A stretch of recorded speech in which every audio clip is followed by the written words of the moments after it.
This is Matt, and this will be a video on how to batch convert JPEGs to PNGs.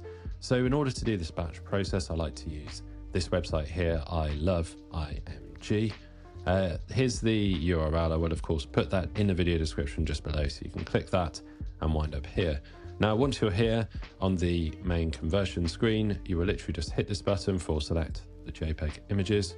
Now, I have an images folder that I've made just for this video, and I have 3 random JPEGs from one of my websites. I'm just gonna click on Shift and highlight them all. So I've selected all 3 right there, as you can see. Then we just click Open, and you see that they've been added to IMG right here.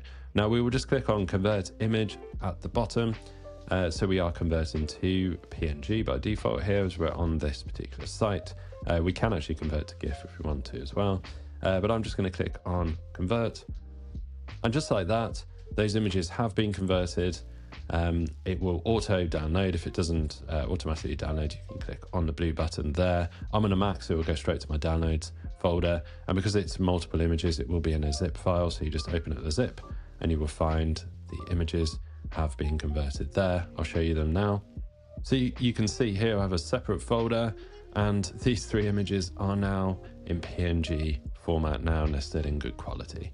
So hopefully you found this video on how to batch convert from JPEG to PNG useful. If you have, drop this video a like and subscribe to the channel for more videos just like this.